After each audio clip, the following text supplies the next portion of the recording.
Before I go any further, I'd like to congratulate Dr. Balki and Saima Wazed পুতুল ক্ষমতাচ্যুত সাবেক প্রধানমন্ত্রী শেখ হাসিনার মেয়ে, যিনি এখনও বিশ্ব স্বাস্থ্য সংস্থার দক্ষিণ পূর্ব এশিয়া অঞ্চলের পরিচালক হিসেবে দায়িত্ব পালন করছেন। জানা গেছে তিনি বাংলাদেশের পাশাপাশি কানাডারও নাগরিক। ডব্লিউএইচওর দক্ষিণ পূর্ব এশিয়া অঞ্চলের পরিচালক পদে বাংলাদেশের প্রার্থী হিসেবে তার মনোনয়নই প্রশ্নবিদ্ধ ছিল। এখন কানাডার নাগরিকত্ব থাকার বিষয়টিও সামনে এলো। দুর্নীতি দমন কমিশন দুদক বলছে মনোনয়নকালে তিনি কানাডার নাগরিক ছিলেন। এ বিষয়ে ট্রান্সপারেন্সি ইন্টারন্যাশনাল বাংলাদেশ টিআইবির নির্বাহী পরিচালক ইফতেখারুজ্জামান গণমাধ্যমকে বলেন, ডব্লিউএইচওর আঞ্চলিক পরিচালক পদে সাইমা ওয়াজেদের যোগ্যতা ও দক্ষতা নিয়ে তখনই প্রশ্ন উঠেছিল। তিনি যদি দ্বৈত নাগরিক হয়ে বাংলাদেশের মনোনয়নে ডব্লিউএইচওতে যান, সেটা নৈতিকভাবে গ্রহণযোগ্য নয়।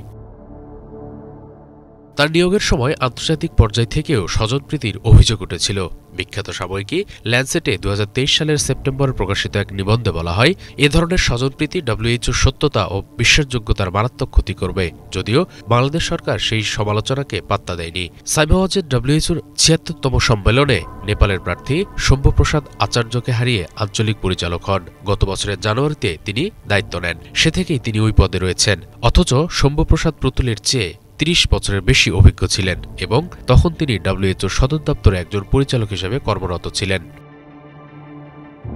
এদিকে স্বরাষ্ট্র মন্ত্রণালয় সূত্র বলছে, সাইমা ওয়াজেদ পুতুলের কানাডার নাগরিকত্বের তথ্য প্রমাণ পাওয়া গেছে। এতে দেখা যায় 2018 সালের 24 ডিসেম্বর কানাডা সরকার তাঁকে একটি পাসপোর্ট দেয়।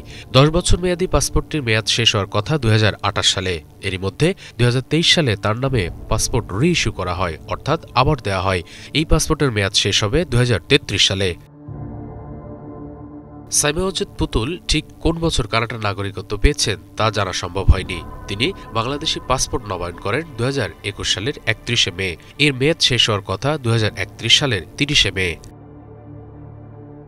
বিষয়টি নিয়ে নড়েচড়ে বসেছে দুদক। সম্প্রতি স্বাস্থ্য অধিদপ্তরকে এ বিষয়ে একটি চিঠি দিয়েছে প্রতিষ্ঠানটি। চিঠিতে বলা হয়েছে, ডব্লিউএইচওর দক্ষিণ পূর্ব এশিয়ার আঞ্চলিক পরিচালক হিসেবে সাইমা ওয়াজেদের মনোনয়ন ও নির্বাচনের ক্ষেত্রে রাষ্ট্রীয় সম্পদের অপব্যবহার ও নিয়ম বহির্ভূত কার্যকলাপের আশ্রয় নেওয়া হয়েছে বলে তাদের কাছে প্রতীয়মান হয়েছে। সাইমা ওয়াজেদের ক্ষেত্রে প্রার্থীর যোগ্যতা হিসেবে প্রদত্ত তথ্যাদি যথাযথ ছিল না। তিনি কানাডার নাগরিক। সাইমা ওয়াজেদের ভোটাভুটি উপলক্ষে ডব্লিউএইচওর 76তম সম্মেলনে নয়াদিল্লিতে বাংলাদেশের বিশাল প্রতিনিধি দল যায়, যা রাষ্ট্রীয় অর্থের অপচয়।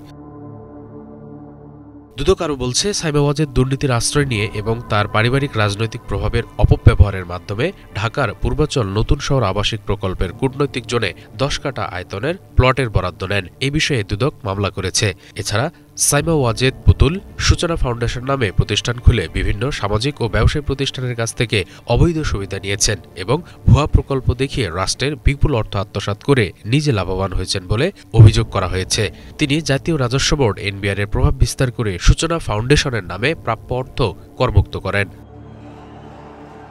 জুলাই গণ অভ্যুত্থানে গত 5 আগস্ট স্বৈরাচারী আওয়ামী লীগ সরকারের পতন হয়। শেখ হাসিনা পালিয়ে যান ভারতে। 8 আগস্ট গঠিত হয় অধ্যাপক ড ইউনূসের নেতৃত্বাধীন অন্তর্বর্তীকালীন সরকার। নতুন সরকার সাইমা ওয়াজেদের মাধ্যমে ডব্লিউএইচওর সঙ্গে যোগাযোগে আগ্রহী নয়। এ বিষয়ে সাবেক রাষ্ট্রদূত এম হুমায়ুন কবির গণমাধ্যমকে বলেন, ডব্লিউএইচওর এই ধরনের উঁচু পদে নিশ্চয়ই সবাই নৈতিকভাবে প্রশ্নহীন কাউকে দেখতে চাইবে। সংস্থাটি নিজেও নৈতিকতার চর্চা করে। সাইমা ওয়াজেদ পুতুলের উচিত হবে নিজেই দায়িত্ব থেকে সরে যাওয়া।